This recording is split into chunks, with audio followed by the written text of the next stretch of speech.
If you're looking for those stories that really get under your skin, the kind that blend psychological chills with something truly unsettling, well, you're in the right place. Today, we're going to share 3 accounts, pretty terrifying ones, that surface from the darker side of the Japanese internet. We're talking about 2chan. Yeah, and what's striking about these isn't always, outright ghosts. It's often the horror of human cruelty, the intense social pressures that feel chillingly real. They've become notorious because that line between urban legend and just, devastating human actions gets incredibly blurry. Exactly. And knowing they came from 2chan is sort of key. If you're not familiar, it's this huge anonymous forum. It's like the perfect breeding ground for these modern myths. Stories get tweaked, refined, go viral instantly without any real author attached. They feel very raw, very immediate. Mm-hmm. That anonymity fuels the fire. So we've got 3 stories today. And the first one, it starts with rumors swirling around a top high school, a supposed haunting. But the truth behind it, well, it's much darker than any phantom. It centers on a girl named Akasuki and her twin sister. Now, you might think twins, close bond, right? But no, they were apparently like thin air to each other, just coexisting. And crucially, the twin was always seen as slightly better at everything, academics, sports, you name it. And the parents played into that subtly, maybe, but constantly. Akasuki was always the less able one. Yeah, like if the twin got a 98 on a test, Akasuki's 95 was suddenly worthless. That kind of thing. You can see how that builds pressure. An intense rivalry almost set up by the family dynamic even before the main horror begins. And that pressure cooker just exploded after summer break. Akasuki starts getting bullied really viciously by 5 students. There was a leader, a girl with chestnut hair. They were smart about it too. They used spots where teachers wouldn't see, and they were careful not to leave bruises on her face or arms so nobody would notice easily. This went on for months. Calculated cruelty. It shows planning, not just random acts. Absolutely. It got worse. Stripping her, humiliating her publicly. There was this one incident where they threw her into a pond, nearly drowned her. But here's the part that just twists the knife, psychologically speaking. Throughout all this, her twin sister, she was often there, watching. Just watching. Yeah, just watching the beatings with this completely cold, emotionless stare, no reaction. Wow. That's profound abandonment. It's not just indifference. It's like saying Akasuki is nothing or not even worth reacting to. Akasuki couldn't take it anymore. She felt she couldn't tell her parents, couldn't tell the teachers. She wrote a suicide note. Mom, Dad, I'm sorry. But then she had another thought, a different plan. She arranged to meet her sister on the school rooftop late after 9 p.m. Okay, this is heading somewhere dark. The twin shows up, leans on the railing, her back to the door. Akasuki just walks up behind her. No words exchanged. And she just pushes her violently off the roof. The twin was completely blindsided, fell to her death. And because the twin was known for being quiet, withdrawn, the note Akasuki planted made it look like a suicide. Plausible, even. So she committed murder out of desperation, thinking she was getting rid of the source of her torment, or at least the silent witness to it? That's what she thought. Yeah. But the real gut punch, the thing that makes this story stick with you, comes weeks later. The main bully, the one with the chestnut hair, she approaches Akasuki with this weird smile, and she reveals the truth. The bullies, they were originally tormenting the twin sister. Wait, the twin? Yes. They only stopped because the twin paid them off, made a deal. The condition, they had to find someone else to bully instead. And they chose Akasuki. Chestnut hair apparently finished by saying the twin made a contract, just like your sister did, implying Akasuki's murder was just another contract. That reframes everything. It's not just cruelty. It's this horrifying cycle of self-preservation and scapegoating. The twin must have been in absolute agony herself, possibly suicidal even. And instead of enduring it, she essentially sacrificed her own sister, the less able one, to save herself. Imagine Akasuki hearing that. The person she killed wasn't just cold. She was suffering too, maybe even more.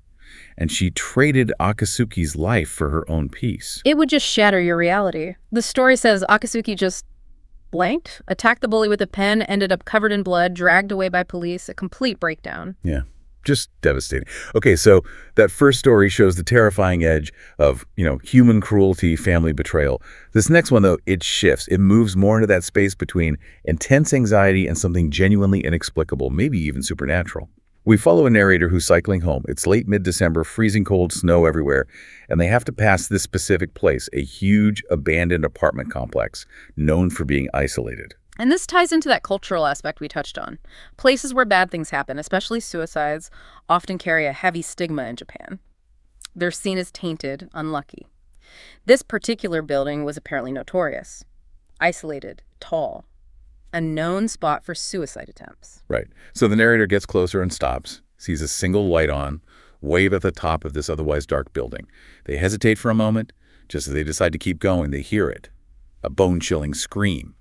And then this awful, resounding thud. Someone jumped. Yeah. They rush over, call for help immediately, find a woman on the ground. Miraculously, she's alive. The snow must have cushioned the fall just enough. But she's badly injured, limbs twisted, horrifically so. The narrator kneels beside her, waiting for the ambulance. And then they realize something strange. The woman isn't looking at them. She's staring past them. Up at the dark, empty building she just fell from. The dread is building here. And then it happens. Suddenly, lights start flicking on in the abandoned complex. Window after window. This dark, silent building is suddenly not empty. What did they see? The windows filled up with observers, silent watchers. The description is just bloody, emaciated faces inviting her in. Inviting her in, so not just watching, but welcoming. That's the implication. Just as the ambulance sirens get close, the whole building is suddenly filled with light, sound, movement. Then presumably, it went dark again. That shift is terrifying. From total isolation, this place of lonely despair, to suddenly being filled with something. Watching. It raises that question, doesn't it? What are those faces? Are they literal ghosts of others who died there, waiting? A community of the damned? Or is it maybe a metaphor? A manifestation of that intense social anxiety, the feeling of being watched and judged even in your most desperate private moment? That maybe suicide isn't an escape, but an entry into this observing collective. Either way, that image, this sudden silent audience appearing in the windows of an abandoned building, it's deeply unsettling. That feeling of being watched, welcomed into despair. Chilling. All right, for our last story, we move to a place that should feel safe. Completely different vibe. A primary school classroom, it's nearing Christmas. The narrator is a transfer student, finally starting to fit in, making friends mentions names like Kana, Jin, Ayame, described as sweet Ayame. Feels like they belong. But the context of the Japanese school system is vital here. The pressure is immense. Conformity is huge. And accusations, especially of something malicious, can have really serious consequences down the line. University jobs, it can impact everything. Exactly. And that pressure cooker gets turned up high. The teacher, a Mr. Prito, discovers someone did something truly cruel. Someone took the class goldfish out of the bowl and left them outside in the freezing cold. They were found frozen solid. Dead. A really messed up prank. Malicious. Mr. Prito is furious, understandably. He demands whoever did it confess, right now. But nobody says a word. Of course not. The stakes are too high. The fear of being singled out, of those future consequences, it would be paralyzing. So Mr. Prito gives them an ultimatum. A really chilling one. He tells everyone, close your eyes. Complete darkness. He says the person responsible must raise their hand. Or if they won't, anyone else can just point, anonymously, in the dark. Point to who they think did it. And nobody leaves until the culprit is identified. Wow. That's intense pressure on the whole group. Collective responsibility, but with an anonymous accusation mechanism. The room goes totally silent, totally dark, crushing pressure. The narrator, our transfer student, can't handle it. They open their eyes, just a tiny slit just to see, and they see it, the betrayal. Every single student in that classroom. Yeah. Everyone, including the friends they just made. Jin, Mazahiro, sweet Ayam. No. Every single one of them has their arm outstretched, pointing, silently, in unison, directly at the narrator. Oh, that's brutal. And the story ends right there, with the sound of the teacher's footsteps starting to approach them in the dark. That's a perfect, horrifying example of what's sometimes called murahachibu, basically, village ostracism, applied right there in the classroom. The group, under pressure, needs a scapegoat to protect itself. And who's the easiest target? The outsider. The transfer student. The speed of it, the silence, the unanimity, everyone just instantly agrees without a word to sacrifice the newcomer. It's the social horror aspect, knowing that the people you thought were your friends, your peers, would instantly turn on you, condemn you silently to save the group, or maybe just themselves. That's the real terror. So these three stories, right, from the depths of 2chan, they show how these intense pressures, whether it's family competition, maybe supernatural dread, or just rigid social rules, can completely shatter someone's world. Absolutely. We saw lethal scapegoating born from rivalry, this awful silent voyeurism meeting profound isolation and instant total betrayal when group survival is on the line. What's interesting is, like you said, the first story has that physical violence, the murder, but the other two. The horror is almost entirely relational, isn't it? It's the horror of realizing you're utterly alone when the pressure hits. That trust is fragile, and maybe survival instincts override everything else for most people. Yeah. So it leaves you thinking, doesn't it? Which is actually scarier in the end. A visible ghost, maybe? Or that invisible, crushing weight of everyone turning against you, that final image from the classroom. Yeah. A whole room, silent in the dark, just pointing at you.